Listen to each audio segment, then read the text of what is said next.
Hello and welcome to another episode of In the Bottle with me, our Friday afternoon virtual wine tasting. The reason we're bringing these to your lounge room is because normally on a Friday afternoon, I'll be sitting at a bottle shop, sharing some of the wines that we import with all of you, and we can't do that at the moment. So we thought, let's bring them to you anyway. So I really encourage you to please grab a glass of wine, sit back. Hopefully you'll learn something today. You'll notice I have two glasses here. It's because today's focus is a this versus that. One of the biggest questions that I get at direct wine sellers is Pinot Grigio like Pinot Gris? Or what's Sangiovese like? Or, what does Malbec taste like? What's it similar to? So I wanted to bring you something here today to share a little bit of my experience and a little bit of my knowledge with you, and hopefully you can take it away for another time. Just a few housekeeping things. This is a webinar style. So if you do have any questions while we're going on, and I will leave time for questions, please feel free to enter them into the chat box. And the team here at AV247, who have kindly lent me their studio again this week, will call out to me when there are different questions out there. So please feel free to interact with me. I want you to get the most out of this. So thank you so much for spending your afternoon with me. But with that, we might as well get straight into the wine tasting. You'll notice I have no bubbles in front of me because if you've tuned in to a couple of last weeks, I'd normally be drinking a glass of bubbles right now. But this week, we're not doing that. This week, the first thing we're going to do is have a look at a very common question that I get. Angelica, what's the difference between Pinot Grigio and Pinot Gris? Or what I should do is say it a little bit more flair, right? Pinot Grigio and a Pinot Gris.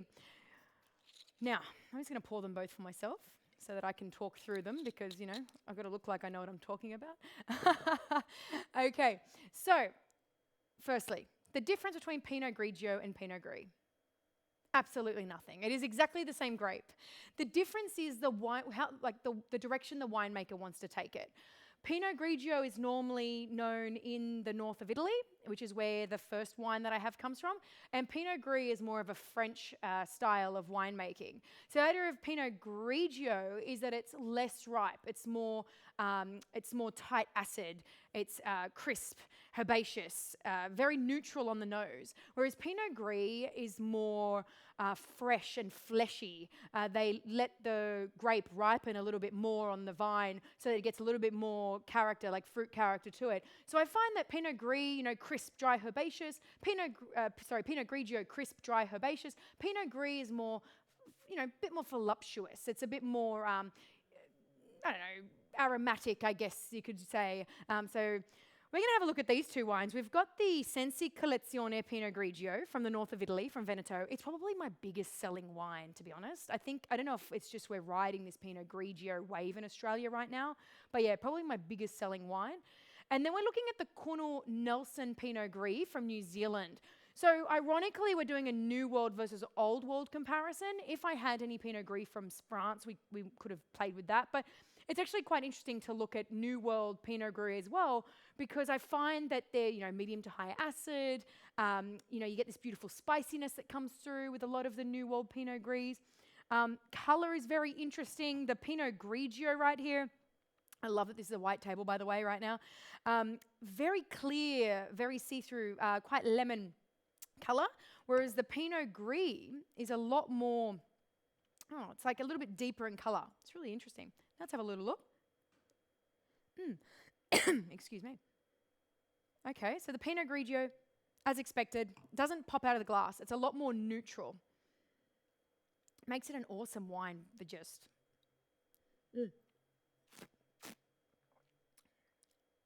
Yeah. So if you remember my tastings from the last couple of weeks, we're talking high acid. What is acid? It's when you tip your mouth forward and you feel like you need to slurp up. I know that sounds crazy, but it's true. So that's a great way to learn about wine. As I said, it's less ripe. I'm getting a lot more lime characters, a lot of lemon, green apple, white stone fruit, and you definitely know this live because I need to cough right now. Excuse me. Okay, sorry about that. I'm back. White stone fruit, Yeah, this is a just easy, what I like to call a back porch wine. It definitely goes with all your fresh fish, chicken. And the acid is bright. I should be spitting, right? I just thought about that. Thank you for the reminder. So, beautiful. I understand why people love that. It's one of those wines that everyone would enjoy. So, one thing I like to say about the Sensi collection, particularly this Pinot Grigio, is it's something that people keep a case of under the stairs. And when someone comes over, or keep a few bottles in the fridge, when someone comes over, it's just an everyone's drinking wine. Like it's just delightful. Like it's a beautiful wine. Now let's compare it to the Pinot Gris. As I said, it's a little bit more golden in color, and it just pops out of the glass. Like you get like honeysuckle, and it's spicy, but it's almost got this like it's nutty, yeah. Oh.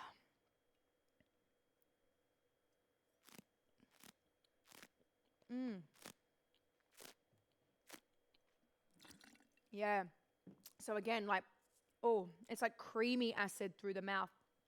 Oh. So if you know about this region, this Nelson region, it is cool climate. Most of New Zealand's wines are cool climate. When you're looking at the Collezione Pinot Grigio from Veneto, I have had a question about this, which is why I'm bringing it up.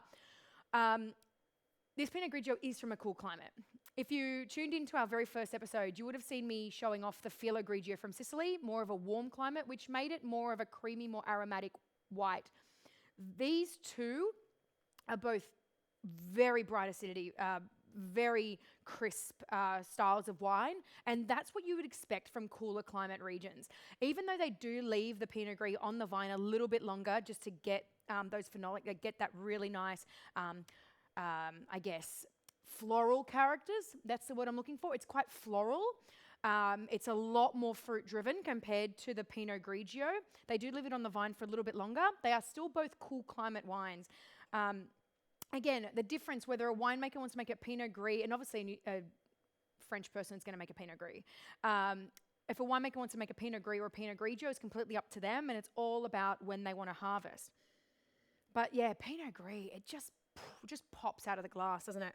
Absolutely beautiful. But yeah, all your shellfish, all your fish, all your fresh foods, like really fresh vegetables and stuff. That's what I would be pairing with these two wines. I'm not sure if anyone's tried. Kunu actually is, it means gift basket. This is, if you remember me doing tohu, which I'm about to do now, Kunu is more of the mainstream brand that the tohu winery does. Oh gosh, that was a really good way to start, actually. That acidity, just that first glass of wine that you have, it's awesome. Now, I'm not doing New World versus Old World on these wines. I'm going to do something really interesting, because people always ask me, what is Torrontés? Because we don't have Torrontés here in Australia. And people say, what is Torrontés? What is it similar to? And I like to say it is the Sauv Blanc of Argentina. It is to Argentina what Sauvignon Blanc is to the Marlborough, or to us Aussies and New Zealanders. Okay, where should I start? I might start with the Sauv Blanc. I might be challenged on this one, but let's have a look. Now, Sauvignon Blanc. It's unmistakable, particularly from the Marlborough, which is, again, cool climate. It is unmistakable. I know the minute I pop this close to my nose, it's going to just, it is super aromatic. Herbal. Passion fruit, my goodness. Like, I can smell someone drinking Sauvignon Blanc from like a meter away. Like when we are social distancing 1.5 meters and you're drinking Sauvignon Blanc, I'm pretty sure I'm going to smell it. It's just passion fruit. Oh, wow. But also what I get, when I say herbal, it's like, when you walk into a fresh food market or fresh fruit market, and you go and you smell the vine ripened tomatoes, that's what I get from Sauvignon Blanc. And an interesting piece of trivia is that Sauvignon Blanc is actually a parent of Cabernet Sauvignon. So people always say, you got Cabernet Franc and Cabernet Franc and Sauvignon Blanc. They created Cabernet Sauvignon. So that's a really cool piece of information if you ask me. The other thing is that the greenness that you get from Sauvignon Blanc, it comes from this compound called methoxypyrazine. All my chemists out there might be able to tell me whether I'm saying that right. But yeah, methoxypyrazine is why we get these green characters. And you also get those in Cabernet Sauvignon, which is really, really cool. So I love seeing how the things come together. The other thing is that, particularly you can smell it in this Sauvignon, is that you've got like olive characters. So it's funny when you try Cab Sav and you get those olives and then you can smell them in Sauv Blanc. It's just really cool. I find it cool. You might think it's silly, but yeah. But another thing that is unmistakable about Sauvignon Blanc is there is a particular character, and it's actually a tasting note of Sauvignon Blanc, and that's cat pee. I know that sounds awful, but there is no other smell like it. It's from a compound called 4-MPP, 4-MMP. There is literally nothing like it. It smells like cat pee, and I don't know if anyone else out there, it's definitely something that us winos or anyone in the wine industry talks about, but yeah, I don't know. But yeah, let's have a look at this one specifically. This is from Tohu. It's a single vineyard wine. It's from the Awate Valley. Awate Valley, it has a longer, cooler growing season. And it also is a lot windier there. It's a lot drier there. So, overall it creates this like beautiful microclimate within the Marlborough region. This one, even though I talk about the cat pee and the olives and the herbaceousness and the tomato leaf, the other thing you get, and it actually really pops out, is grapefruit, like super grapefruity. And you get those currants. It just pops out, And this is the other thing is, like green apples. Anyway, let's have a taste, shall we?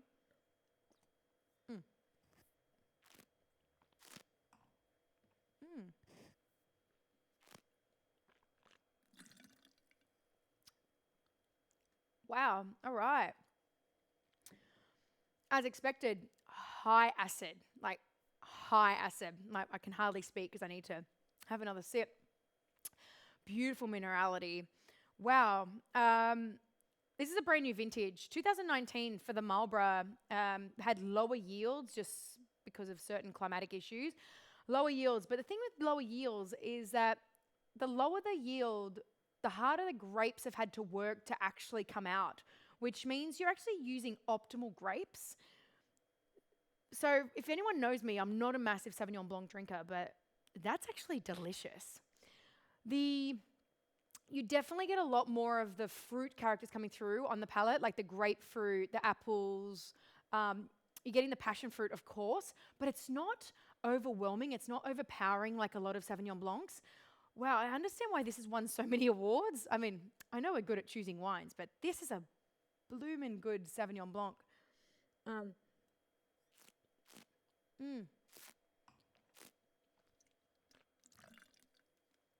Yeah, so much. I said, wow, that's lovely. I know I sound shocked. The thing is, doing these with you every week actually gives me an opportunity to try these wines, because even that we import like hundreds of different wines, and I don't get the opportunity to drink them every day. So this is really interesting for me to try. I highly recommend this wine. Wow. The other thing you can really try, if you're doing like a brunch, if you're trying to do your own little brunch, try this with like a cucumber and dill sandwich with a little bit of goat's cheese. That would be awesome. This is definitely a brunch wine. Highly recommend it, guys. Yeah, jump on that. Really, really yummy.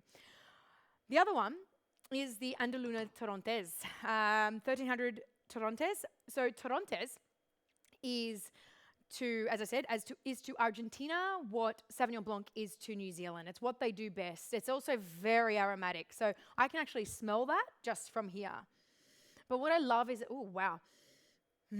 So you get this gorgeous musk.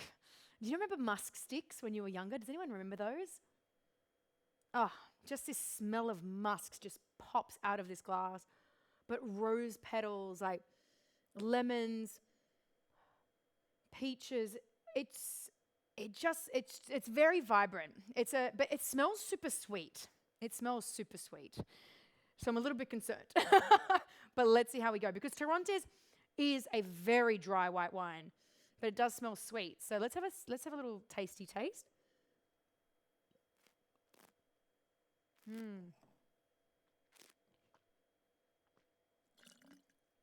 Yeah, wow, that is bone dry. Whew, that is delicious. Nice and acidic, it's very fresh. Obviously coming from 1,300 meters above sea level, you got these beautiful diurnal range, which means it's nice and warm during the days. Oh, that flavor, that finish is just going and going. It's nice and warm during the day, so the grapes have a chance to ripen, but then at night it's so cold, the grapes can relax. So it's like they get really excited during the day and then they just relax. So you create this beautiful natural acidity. I can still taste that wine. It's just, wow, this is the kind of wine that you would, wow, it's even like floral. It's definitely floral, musky, lemons. Yeah, wow, it's beautiful. Definitely the kind of wine that I'd be drinking if I was eating Indian food or Asian, any kind of Asian dish, anything with a little bit of spice. But of course, thinking about the Argentinians, you can also have it with a ceviche, like with a lot of lemon and herbs, like a raw fish with lemon and herbs. If anyone's having sushi tonight, highly recommend that Torontes. Yeah, wow, that's a beautiful wine as well. So look, I wanted to highlight these two today because I'm sure that you've had a Marlborough Sauv Blanc before, but have you tried Torontes? Have you gone outside your comfort zone? And that's what I love about these wine tastings. I can bring these to you and you can have a go. I'm just going to have a quick little sip of this again. Wow, it's just, on the nose, it's just like rose petals and musk and, That's delicious. Awesome. All right, has anyone got any questions about those whites? Because we're going to move on to reds now. Anyone have any questions? I'll give you a second. No? Maybe? Awesome. All right, we'll see how we go. So we're going to do two others of my favorite this and that's. We've got, a lot of people say to me, Angelica, what is Sangiovese similar to? My thing that I always come back with is technically it's similar to Pinot Noir. They have the same kind of acidity. They've got the same kind of characters. They're both light to medium body, depending on where they're from. So I wanted to highlight these two wines for you today. So we come back to my favorite, Sensi Collezione. The Sensi Collezione Sangiovese. So if you're asking me what my Friday night wine is, if I've had a very rough day at work, or a week, sorry, like not rough, but like busy week, all I want to do is go home, watch Netflix, and absolutely just chill on the couch with a pizza. This is the wine that I'm drinking. And again, as soon as I've poured this, it's just popped out of the glass again. So what I love about Sangiovese is that it's, again, everyone's drinking wine, but it's high acidity and high tannin. It's just works so well with all different types of food. It's obviously a pizza and pasta wine. It's so easy. It's medium bodied. This one I love because it's just textbook. You know, you've got this burst of cherries on the nose. You're getting, what year is this actually? Come to think of it, I've got to check that. 2016, you can really tell. What I love is when Sangiovese starts to age a little bit, you start getting this beautiful leather and tobacco elements start coming through. It's just a really beautiful wine on the nose, and it just smells of Italy. I don't know if anyone's been to Italy, but there's a smell, of the meatballs cooking in the tomato-based sauces and stuff. That's what I get when I smell Sangiovese. So lots of cherry, lots of leather, lots of tobacco. I can actually smell the acidity in this.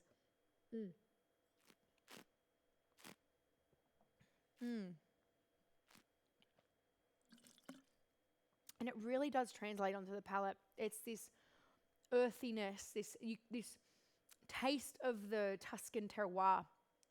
For those that don't know, Sensi is the #1 Sangiovese producer in all of Tuscany. So he's very good at what he does. These grapes, they come from the Vinci Hills, where Leonardo da Vinci's from, which is pretty cool. But they're textbook. The Sensi Collezione as a brand is a textbook. Like if you want to understand Italian wine, start with the Sensi Collezione. They are textbook perfect. They are excellent examples of what a Sangiovese should be, what a Pinot Grigio should be, what a Vermentino should be, what a Nero d'Avola should be. They are textbook. It's high acidity, high tannin, medium bodied, beautiful long finish, easy to drink, highly recommend that wine. Wow, like it's lovely. As I said, it's definitely my Friday night wine. But let's compare it to an Australian Pinot Noir, for instance. So this is Elysian Springs. Elysian Springs is just one of my favourite Pinot Noirs. It's from the Adelaide Hills. They're actually a little bit closer to the Barossa Valley, though. So they were thankfully not affected by bushfires. But I do, again, find them quite textbook. The other thing is that this winery used to be owned by the Sapelts, so it started with the Sapelts, which I think Sapelts Field, which is where everything kind of started.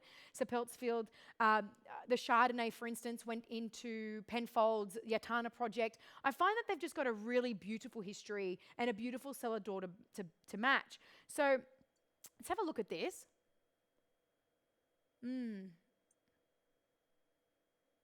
I love it. It's just, again, super like, ooh, it's like strawberries on the nose. And it's really leafy. And obviously there's a little bit of oak. So this has been in 50% new oak, this wine. And what I love about the winemaking is that it's made sustainably and along the lines of biodynamic. So they allow the moon phases to dictate whether they ferment and how they harvest and all that kind of thing.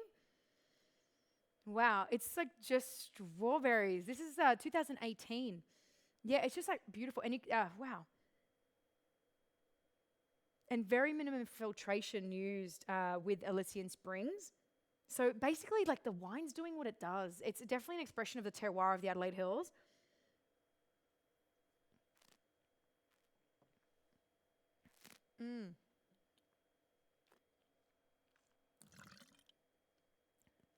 Yeah, that reminds me why I love this wine so much. Again, that high acid, very soft tannin on this, very well balanced.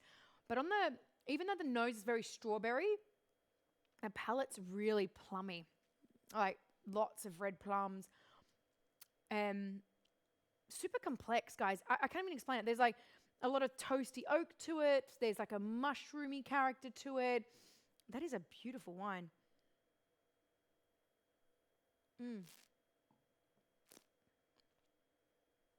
Yeah, look, I'm spitting some, swallowing others. Wow, that's a beautiful wine. Elysian Springs, very good value for money. Both of these wines, actually, they'd sell for under $25.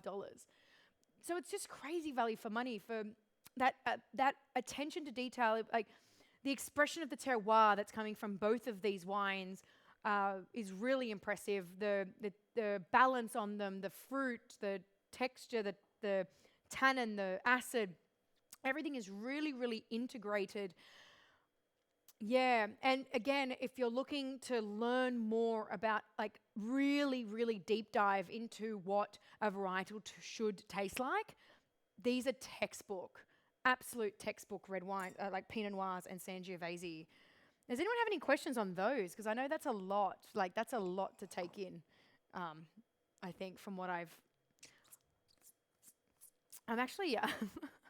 It's actually quite funny. I'm just going to pour some water in here because there's a lot of tannin in those wines. So I just had a question about where you can buy the Argentinian white from direct wine sellers, of course. But, you can ask your local bottle shop for a Torrontés to get ours. Obviously, just order online. And in terms of alcohol content on the Torrontés, thank you for the question. You're looking at 13%, so still a fantastic food wine. So I always say when wines sit under 14, so I think about 13, 13 and a half, as long as they're under 14, they're excellent food wines. In terms of these two, the Sangiovese, you're looking at 13%. The Pinot Noir, you're looking at 14%, but still a fantastic food wine because it's integrated. When it becomes a problem for me is when the alcohol overpowers, or if there's a burn down the back of my throat or in my mouth, that becomes a problem for me. When alcohol is integrated the way that Elysian Springs does, it's fantastic. Alcohol content also comes from climate. So you'll find a lot of the old world wines will be under 14. You very rarely will find an old world wine, unless you're looking at Amarones and stuff, that are over 14%. It's definitely a warmer climate thing because being a warmer climate, the heat beats down the grapes. It makes them fills them up with sugar a little bit more. So that's hopefully that answers your question on that one. Does anyone have any other questions before we move on to something I'm really excited about?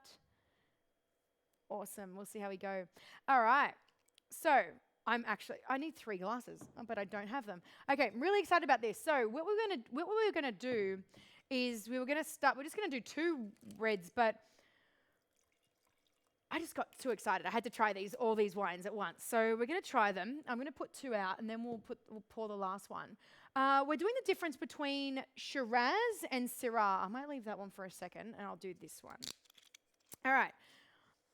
I'm excited. So everyone knows Shiraz, and I always get the question of, what's the difference between Syrah and Shiraz? What's the difference between Syrah and Shiraz? Just like the Pinot Gris, Pinot Grigio situation, they're exactly the same grape. The difference is climate, the difference is winemaking technique, whether, the way that the weather has affected a vineyard during that year. A winemaker might choose to make a Syrah compared to a Shiraz, or as we know a Shiraz. It's the same word. It's just French Syrah, Australian, English Shiraz.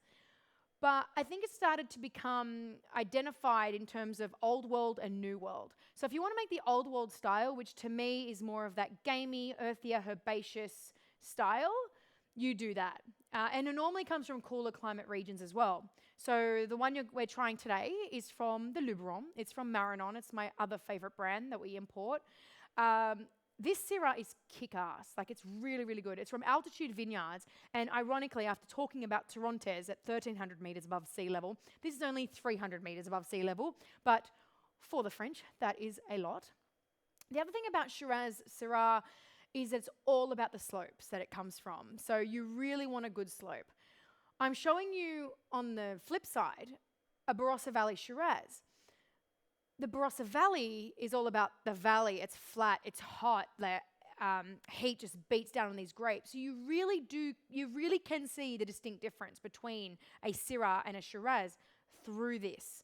But the difference between the one I'm showing you and what you might see in a normal bottle shop is that this is a 2013 vintage Barossa Valley Shiraz, and it's only 13.5% alcohol. So it's a much more subtle style, which is actually the reason why I brought our 3rd bottle of Shiraz today, and this is from the McLaren Vale. This is Paperboy's headliner, and I have such a great story to share about that. But why don't we firstly have a look at these 2, and then I'll talk about the McLaren Vale one. So, Maranon. Very typically, so as I'd expect, super gamey. What vintage is this? I need to learn my vintages. 2017. I love it, because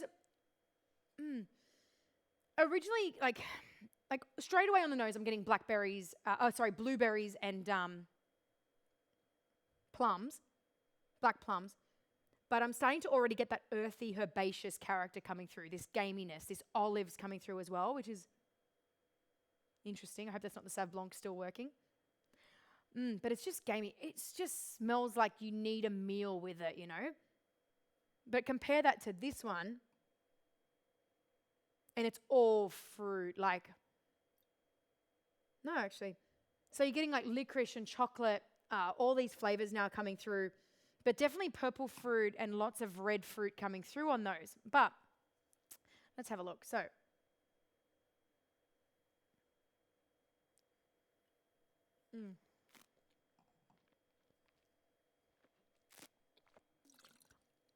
oh, what I love about Shiraz, and I think what everyone loves about Shiraz, is how mouth-filling it is, how dry it is. It goes so well with food, yeah?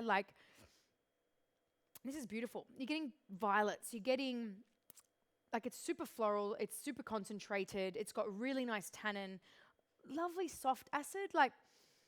This is why everyone drinks Syrahs with a barbecue. This is your breakfast barbecue wine if you're so inclined. But definitely more gamey. And I love it. This is a real kick-ass Syrah. Yeah, it's really lovely. Sorry, I'm just admiring that. The thing is, what interestingly about these 2, even though one is old world and one is new world, even though one is a cooler climate, one is a warmer climate, they are just such beautiful expressions of the varietal. and I just want to eat something with them. Like, I just love how this one's like all blueberries and black fruit. This one's all red fruit. Let's have a look at the Andrew Seppelt. Oh, I didn't even tell you about Andrew Seppelt. So, Andrew Seppelt, this is his 2013 Barossa Valley Shiraz. Andrew Seppelt's obviously a descendant of the Seppeltsfield, so they are royalty within the Barossa Valley. He is a winemaker that is born and bred in the Barossa.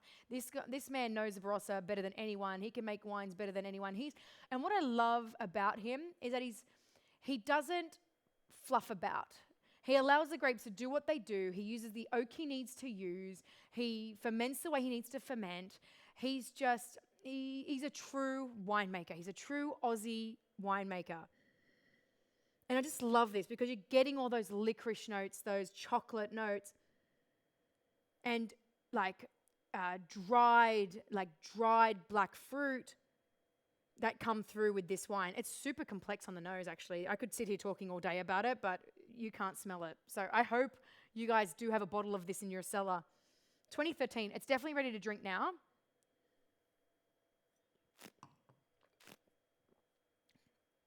And yet just wonderfully balanced. The acidity is still there. Even though we're in 2020 now, like what are we looking at, 7 years? I'd still give this wine another 5. Honestly, like it is an absolutely stunning wine. Look at the color, it's still purple. So if you remember from my wine tasting recently, the more red the wine gets, the more it's aged. We have still got like a ruby red center.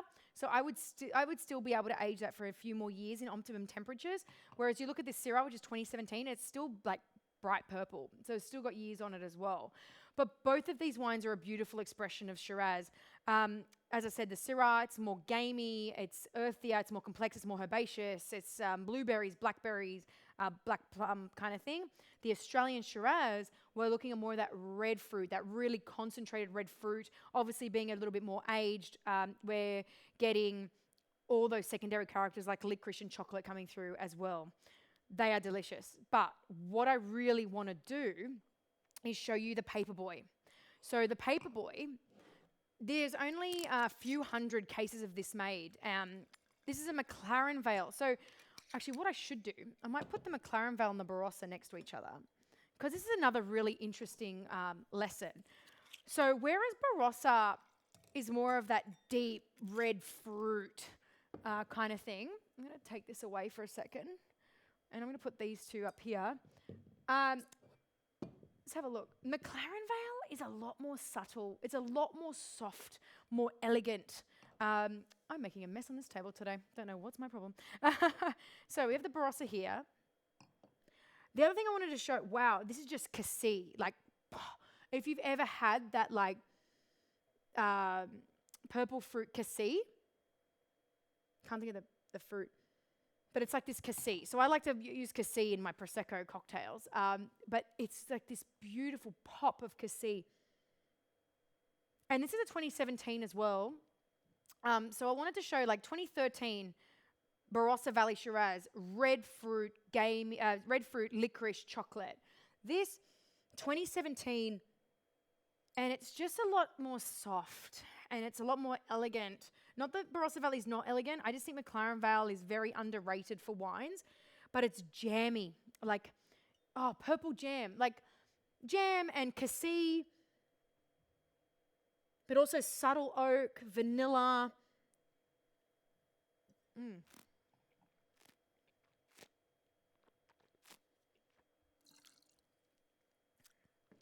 Wow.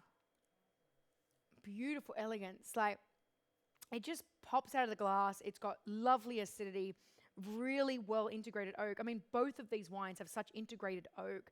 Because one thing that really drives me nuts about Australian wines, a lot of Australian wines, is how much oak they use. You know, I think you can use a good amount of oak and not hide the wine with oak. You know, there's a lot of big Australian red wines right now, and they're normally quite cheap, to be honest, and they've just kind of like hidden the flavors with oak. These are beautiful expressions of good winemakers. The winemaker of Paperboy is a young fantastic gentleman named Peter Tavella, again, McLaren Vale boy, born and bred. He actually is a winemaker for a very big McLaren Vale winery and just wanted to have something that was his own, and he wanted to go back to the roots of McLaren Vale. He wanted to get to the softness and the elegance of McLaren Vale. So he started Paperboy, which is an ode to his father, who used to be a paperboy around Adelaide. So I love that. And this, it just shines. It's a really beautiful red wine. It's elegant. It goes really well with food. I highly recommend it for a barbecue once we're out of this isolation situation. But yeah, it's very complex. Yeah, it's lovely. But that, like, what I love about McLaren Vale is you get this beautiful jamminess to McLaren Vale, which is distinct, compared to the Barossa, which is more of that red fruit, toasty oak, that kind of thing. So yeah, so that's your Syrah versus Shiraz versus Barossa versus McLaren Vale. Hopefully you learned something from that. I think my teeth are going to be super red from all these wines.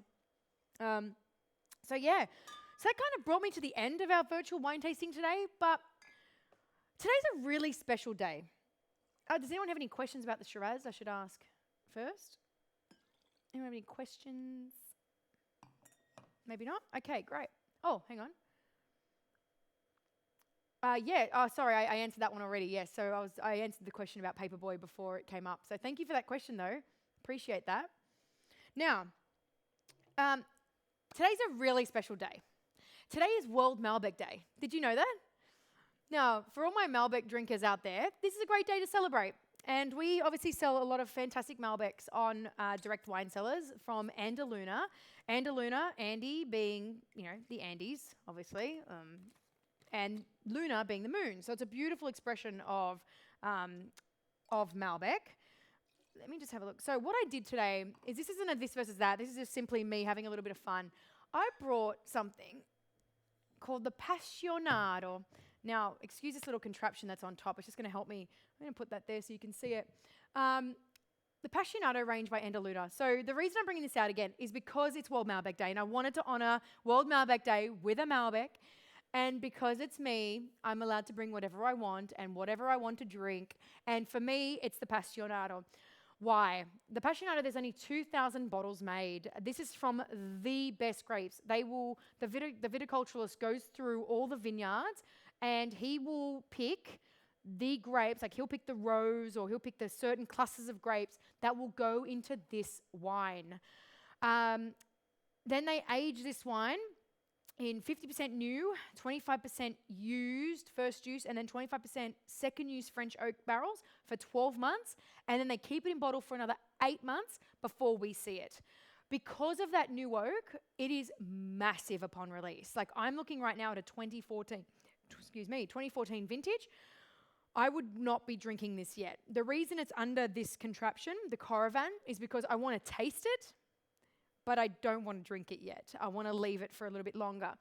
The other reason I'm showing this is because it is World Malbec Day. We're doing this wine. It's normally about $100 on direct wine cellars. We're doing it for $50 today, simply for World Malbec Day. So we've had a few people who are on our mailing list jump on this. I'm literally just being nice because I feel like even though we're in isolation, we still deserve to have good wine. For those that are asking, this is a Caravan. I'm not even trying to take this off right now. This is a Caravan. A Caravan allows me to go through the cork of a bottle and not actually have to open the bottle. So then I can go put that away later and drink it in a couple of years' time, hopefully. But that's a Caravan. If you want one, let me know. It's great for someone like me who drinks a lot of wine out of cork. Now, straight away, look at that colour. So we're still looking at purple. Like, you can't see it. I wish you could. But we're still looking at purple. So 2014 vintage. We're in 2020 now, guys. 2020. So how old is that? 6 years. And we're still purple. So, boom. That's exactly what I was expecting. Lots of oak. Lots of purple fruit. Lots of violets. My goodness. What I love about Andaluna is that they're from a place called Gualtallery.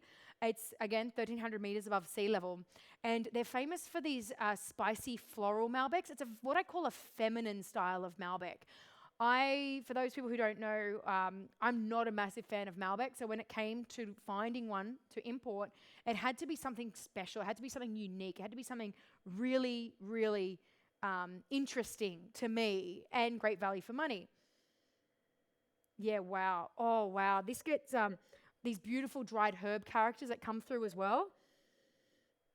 It's very aromatic. So lots of toasty oak, lots of violet, lots of red fruit, purple fruit, but dried herbs. So that's where the age is coming from. You're getting these dried herbs like, you know when there's like a certain herb that you know, it's like rosemary. Lots of rosemary coming through. Oh, now I'm just thinking about a lamb roast. Anyone want to make me a lamb roast? Anyone? But yeah, okay, let's have a taste. Let's see how it's looking.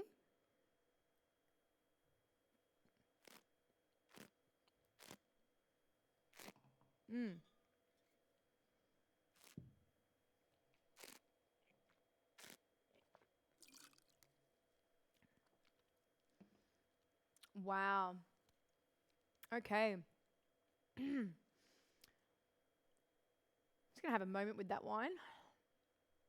Incredible tannin.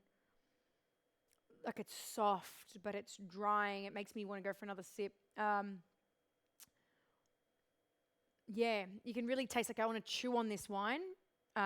It's got everything has translated from the nose. It has translated onto the palate.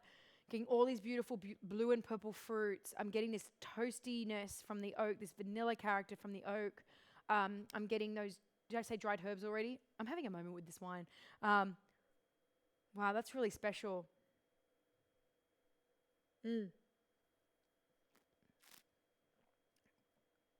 Guys, I highly recommend this to really see what Malbec can do. I'm also getting like olive brine, like a briny taste in the back of my palate, which is really delicious, like dill pickle. That's what it is. It's dill pickle on the back of my palate. Wow, this is a wine I could age for another 5 to 10 years because of that acidity. It's only 14.5% alcohol as well, and you cannot taste it. It's so well balanced, like super well balanced. Yeah, the acidity is gorgeous. Wow. Okay. That is delicious. I highly recommend that wine. As I said, I'd age it for 5 to 10 years, so thank you for that question. Maybe 5 or 6. Look, at the end of the day, you know what? Life is short. We might as well drink the wines, right? There's plenty of it.